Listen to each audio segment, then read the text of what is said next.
Uzņēmums Lielvārds jau kādu laiku sākuma skolas 4. un 6. klasē sociālajās zinībās piedāvā mācību grāmatai pielīdzinātu darba burtnīcu jeb rakstām grāmatu.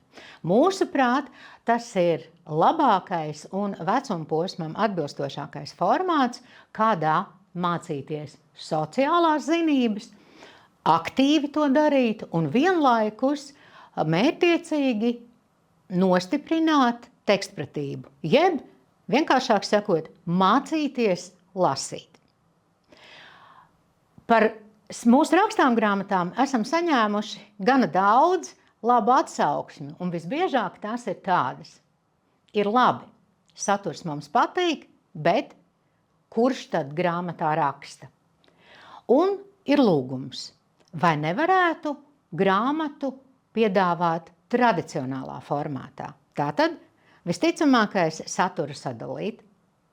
Šajā gadā mēs esam sākuši pārstrādāt rakstām grāmatu, piedāvājot to arī sadalītā formātā. Jeb izvēlei jūs varēsiet izvēlēties strādāt ar rakstām grāmatu vai strādāt ar to pašu saturu tikai divos atšķirīgos poligrāfiskos formātos – grāmatā un mācību burtnīcā. Protams, saglabājot visas tās iespējas, ko mums sniedz Soma, gan e-grāmatas, gan darba lapu, gan viettematu formā. Tā kā sociālajās zinībās, normatīvajos dokumentos mācību saturs ir veidots pēc koncentriska principa, tad mācot 3. klasi un mācot 4. 5. klasi, brīžiem šķiet atkal tas pats. Atkal runājam par svētkiem, atkal runājam par Latvijas novadiem, bet problēmas jau tur nav.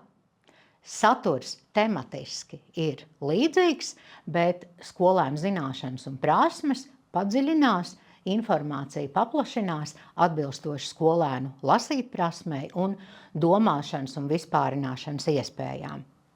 Tā kā pavisam drīz mēs pabeigsim darbu pie 3. klases mācību grāmatas, tad šobrīd mums ir iespēja vēlreiz pārlūkot, vai patiesi abi vecuma posmi 1-3 un 4-6 mācību saturs ir pilnībā saskaņots un atbilst standartā noteiktajiem sasniedzamajiem rezultātiem.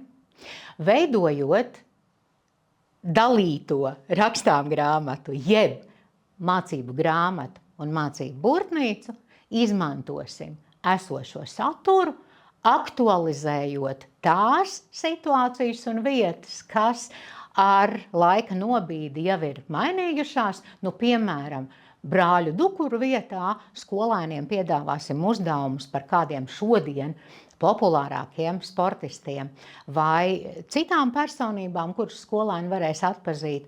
Un vienlaikus iespējams papildināsim mācību saturu ar kādu uzdevumu, lai stiprinātu šo te šķietamo, lai mazinātu, nevis stiprinātu šo te šķietamo atkārtošanos, kur patiesi, lai būtu skaidrs, kā 3. klases saturs turpinās 4. klasē. Tādas ir mūsu ieceres. Viss ir šobrīd jūsu lietotāju ziņā, lai skolotājiem būtu visplašākās iespējas izvēlēties to mācību līdzekļu formātu, kas tieši jūsu bērniem, jūsu 4. klases skolēniem būtu pats atbilstošākais.